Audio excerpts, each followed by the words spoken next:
This is your Sound Off Extra review of the 2015 WWE Survivor Series from the Phillips Arena in Atlanta, Georgia. I am the Solomonster. It is Sunday, November 22nd, 2015. And this was one of the worst Survivor Series shows of all time. Certainly the most boring. And that seemed to be the consensus among the people I was watching the show with. I put a poll up on my Twitter page at Solomonster after the show, just asking you guys what you think, overall thoughts of the show. Thumbs up, thumbs down. I'm looking at the poll right now. People are still voting. At last check here, we have almost 3,000 votes, which is ridiculous. 77% thumbs down, 23% thumbs up. And when I've been putting polls up the last few weeks for Raw, the last, I think, 3 weeks in a row, it's been overall thumbs up. So these are not people that just shit on WWE all the time. I would say that this vote sounds about right. That sounds about right to me. We had an awful finish. We had a completely dead crowd throughout the entire show. And a couple of unannounced elimination matches. See, I remember when elimination matches were actually one of the more fun aspects of the Survivor Series show. I'm not saying you have to fill the entire card with them. Usually now they only do about one anyway. They did 2 tonight, although 1 was on the pre-show. Never bothered to tell us who was in any of these matches. So all of those things put together made for what I thought overall was a very crappy show. We started with the pre-show. It was an elimination match. It was nice of them to finally tell us who was involved. Neville, Titus O'Neil, who apparently was a replacement for Cesaro, who is probably going to be having surgery to repair a torn rotator cuff, and he's going to be gone 4 to 6 months. Which, depending on how things go with Tyson Kidd, who knows, maybe that puts them on track to come back at the same time. That sucks. That sucks for Cesaro. I feel badly for him. Sucks for the fans, but it really does suck for him because I was kind of hoping that maybe coming off that match with Roman Reigns last Monday night, a little bit of momentum, maybe they would actually do something with him, and now all of that is for nothing because he's going to be gone. So Titus replaced him in the match. We had the Dudley Boys and the return of Goldust, and they took on The Miz, Bo Dallas, Stardust, and the Ascension. We had Bo Dallas hitting Neville in the middle of this match with the Bo Dog. 2 former NXT champions, by the way, here on this pre-show match, just thrown out there. Hits him with the Bo Dog. Miz sneaks into the ring, hits the skull-crushing finale, gets the pin. The Miz pins Neville, which was bad enough, but it got better. Because this left Stardust, by the end of this match, all alone, the lone heel left in the match against Goldust, the Dudleys, and Titus O'Neil. Stardust tried to get away, tried to escape. He got blocked, got back in the ring, ran right into a 3D, and pinned. So Neville is the only babyface eliminated in the entire match. Titus O'Neil, Goldust, and the Dudley Boys all survive. And the youngest babyface on that team, Titus O'Neil, 38 years old. That's great. So now we move on to the pay-per-view itself. Opened with Roman Reigns against Alberto Del Rio, semifinal match in the WWE title tournament. They had, a decent match. I can't say that it lived up to my expectations. I thought they would have a better match. It was okay. Del Rio missed a double foot stomp off the top rope. He came off the top again later on. Roman Reigns moved out of the way, hit him with a spear, got the pin. No surprise here. Probably the most predictable match on the entire show. There wasn't anybody in the world who didn't think Roman Reigns was going to the finals, and he did. Other semifinal match, maybe a little bit more intrigue, but not too much. Dean Ambrose and Kevin Owens. Kevin Owens had cut a promo on Roman Reigns before this backstage, seemed to have a lot of crowd support. He went in there against Dean Ambrose. I thought they had a good match. Owens, toward the end, basically gave Ambrose an F5. Kind of an F5-like move onto the announcer's table, threw him in the ring. They had a little back-and-forth finishing sequence. He went for the pop-up powerbomb. Dean Ambrose turned it into kind of a Hurricane Rana. Hit Dirty Deeds, got the pin, and to the shock of no one, we had the finals set up, Roman Reigns against Dean Ambrose, which would come up later on for the WWE title. We had an unannounced Survivor Series elimination match. We had the tag team champions, The New Day, Xavier Woods, with an absolutely exquisite hairdo, one of the highlights of the show, which says a lot, teaming with King Barrett and the Money in the Bank winner, Sheamus, against the Lucha Dragons, the Usos, and Ryback. So we get to the part of the match here. Jey Uso hits the Uso splash on Big E. Big E is selling an injury. Woods and Kingston decide they're going to help him to the back. We never saw them again. They never were eliminated. They left, and they never came back. And at that point in the match, that only left one guy left on the heel side, and that was Sheamus. He was left alone with Ryback, with Kalisto, and Jey Uso. So Jey hits a super kick. Kalisto hits a Hurricane Rana right into Ryback. He falls back kind of into the clutches of Ryback, gets him up for Shell Shock, drops him, and pins him. So your Money in the Bank winner is a loser, yet again, as he has been many weeks now. A loser also on this show. And I'm going to talk more about that and Sheamus and the booking of him a little bit later on. We'll get to that. But those are your winners. Kalisto, Ryback, and Jey Uso. A nothing match. We have the Divas Championship on the line. Charlotte and Paige. There's been a lot of controversy coming out of Raw last week. The big contract signing, the comment about Reed Flair. Very notable that in the promo package leading up to this match, they did not include footage of Paige making the comment about Reed Flair that she did last week. They never brought it up. The announcers never said anything about it. It's like it never happened. So much for let's get heat on this match and all that kind of stuff. I mean, look, I'm happy they didn't include it, but it just goes to show you it was completely unnecessary in the first place. I guess this is their way of apologizing and acknowledging that they fucked up. But still, the story was that Paige said some awful things about Charlotte's family. They did keep the comments in there that Paige made about Ric Flair and, you know, your daddy and all that kind of stuff. And so we have this match. It's this heated feud, right? It's supposed to be this just Charlotte wants to tear into this woman, and they start wrestling. Just a wrestling match. And somebody on Twitter noted, you know, we have this match here, which was built up as this really big feud, this personal issue, and Charlotte just wants to tear this woman from limb from limb, and they get in there and they wrestle. They have a wrestling match. Later on, Dean Ambrose and Roman Reigns, who are best friends, they're brothers, they have no problem with each other, they go in there and they're brawling. I mean, it's like something out of Street Fighter. It's just weird. Just very weird to me. So Charlotte and Paige, they had a good match. They gave them a lot of time. They went almost 15 minutes. I clocked it on the stopwatch, 14 minutes, 15 seconds. That's a long time. I don't think it was the best match these two could have had. Maybe they'll have a chance to have another match at the next pay-per-view or whatever. This was good for what it was. The problem was, as it was for most matches on the show, the crowd was dead. The crowd could not care less. And so you sit there thinking to yourself, man, you know, it's a good thing they did that angle last week. Get some heat on this match. Sure didn't work. Because the crowd didn't care. And Paige, or Charlotte, I should say, got the win. She did retain the championship, which I think she kind of had to, coming off what happened last week. She would have looked really foolish if she would have lost. She beat Paige by tap out with the figure 8. We had Dolph Ziggler against Tyler Breeze. Basic match. The right guy went over. Tyler wins with the unprettier. I love Tyler Breeze. Like I said, the right guy won, but crowd was dead. I mean, these people could not give a shit about these two guys. And Dolph tried. I mean, Dolph worked his ass off to make him look good, put him over and all that. The right result, but just a nothing match. And then we got the only two matches on the show that really were promoted as meaning anything. Undertaker and Kane, Brothers of Destruction, reunited against the Wyatt family. Which two members of the Wyatt family? Again, we didn't know. That seemed to be another theme going into this pay-per-view. There was a lot of things we didn't know.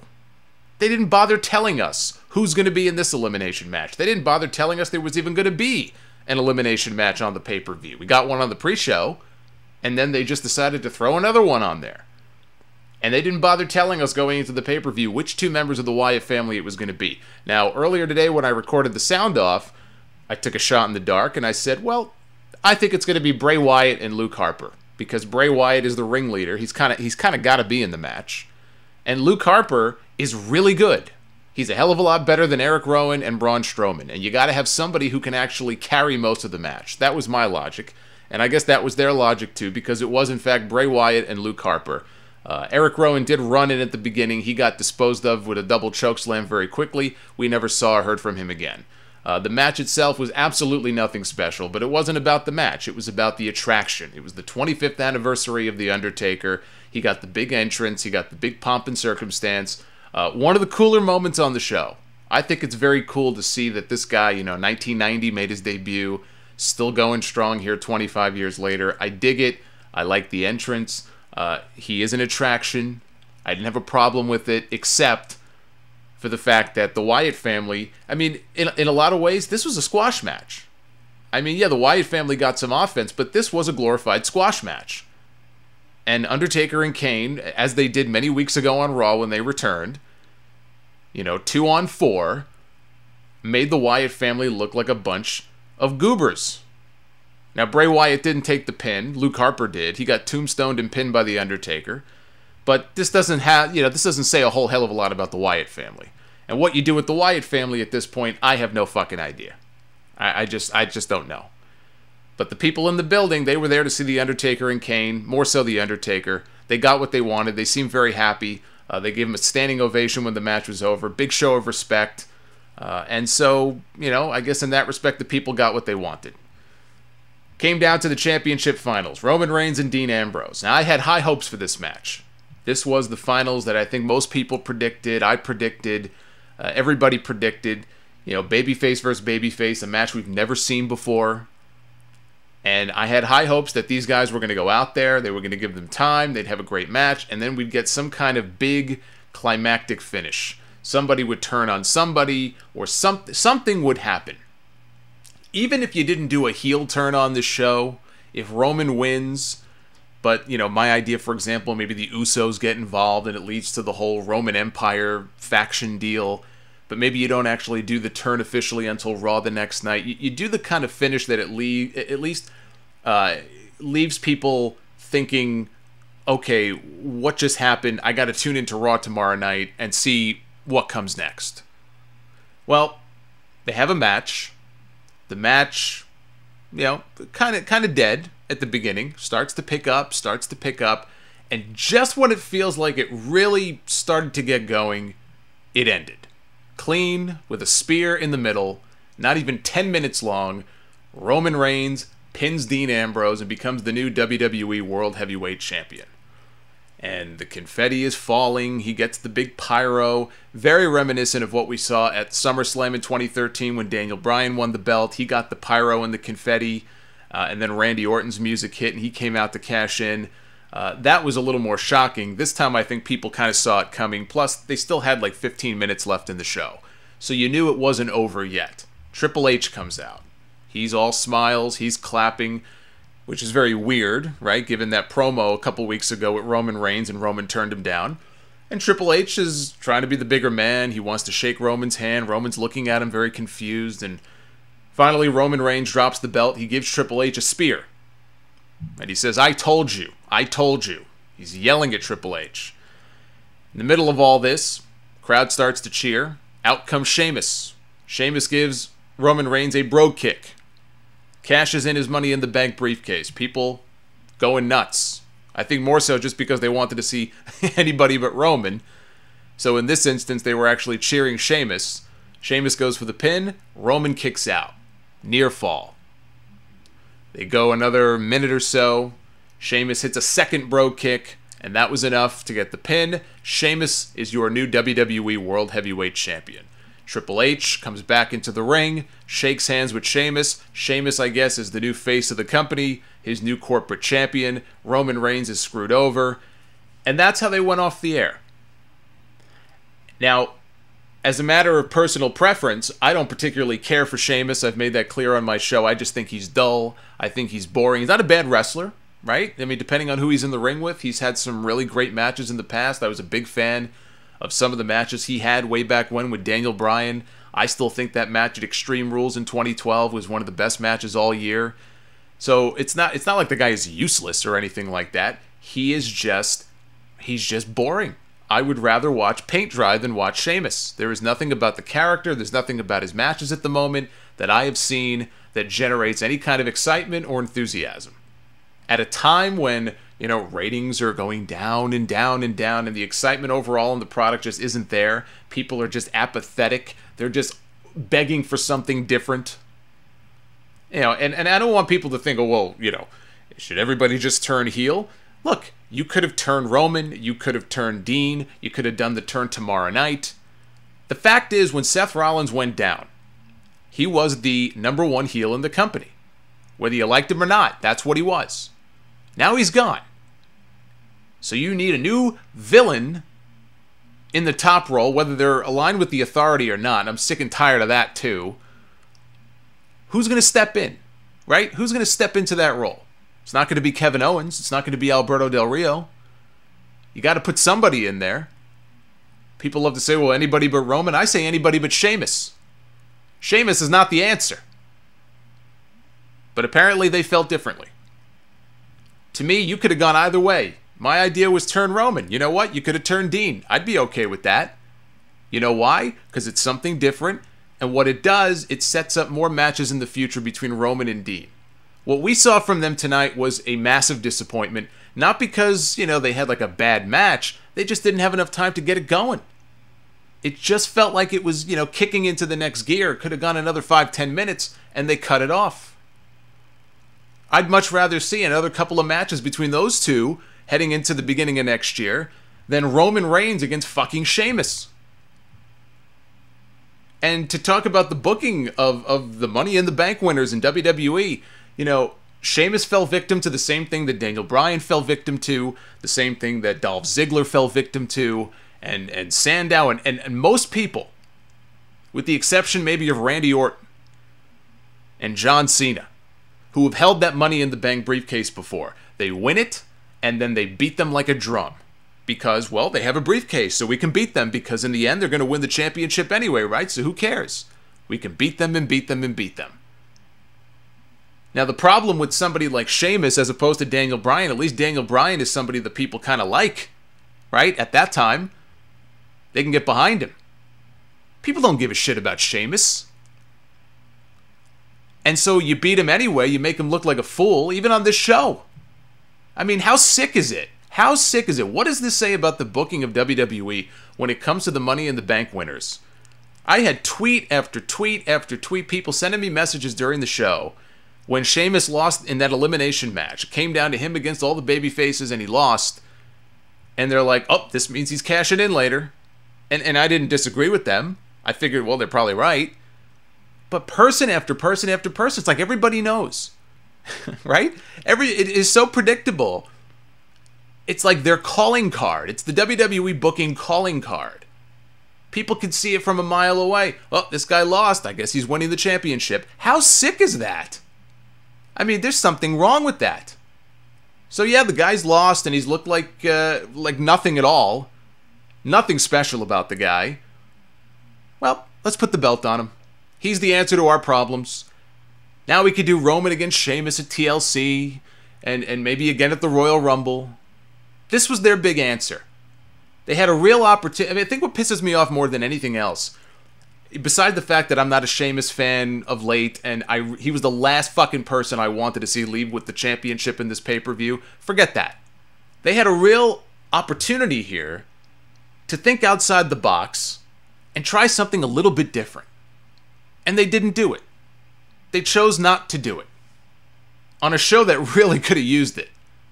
And maybe one of the reasons that I was more of a fan of, for example, shifting Roman over to the heel role and maybe letting Dean get a little bit of a run as top babyface for a while and see how he does, is because in the idea that I pitched, it wasn't so much Roman joins the Authority. It was more Roman forms his own little posse, and if anything has a loose association or the endorsement of the Authority. He's not the Authority's boy. He's his own man. He's got a couple of people surrounding him. He's doing his own thing. And maybe here and there, he does the dirty work for Triple H, but he's not in the Authority. Because I would like to get away from that. How long has the Authority thing been going on for now? Forget the Authority. How long has WWE been using this blueprint with the heel Authority figures now? For how many years? How many years has this been going on now? I mean, with the Authority alone, we're now going into year number 3 of their existence. It's almost like they're just completely incapable of coming up with a new idea or a new concept. And so before, it was Randy Orton as the heel champion and Daniel Bryan fighting the Authority and trying to get the belt back. Okay? Now they're gone. We still have the Authority. So let's plug Sheamus as the heel. Sheamus will play the part of Randy Orton. And Roman Reigns will play the part of Daniel Bryan, except for the fact that people weren't booing Daniel Bryan out of the buildings. And around and around and around and around we go. Rinse, repeat, rinse, repeat. It's like the same thing over and over again. That's why I was more of a fan of the Roman turn and the idea of doing the Roman faction, more than just plugging Dean Ambrose in as the fucking corporate champion. But I would have taken it either way. So this, to me, it's just more of the same from WWE, completely devoid of any actual creative ideas. This show sucked. I thought, like I said, one of the most boring Survivor Series shows I've ever seen. Judging by the messages and the votes and everything I'm looking at right now online, most of you are in agreement with me. I'm sure some of you will not be. But that's my thoughts on the 2015 Survivor Series. A massive disappointment, because they could have really taken a shitty situation with the Seth Rollins injury, and they could have really turned that into a positive. And with them now, it's just more of the same. So, you can leave me your feedback in the comments section. You can hit me up on Twitter at Solomonster. You can check out the Full Sound Off podcast each and every Sunday on the Solomonster.com. You can subscribe in iTunes. You can listen to us on Stitcher Radio. Be sure to hit the subscribe button here on the YouTube channel. That way, when new videos go up, you will be alerted. And that's it. That's all I got. I got nothing else to say about this show. Have a happy Thanksgiving. We'll see you guys back here real soon on the Sound Off channel. Until next time, take care.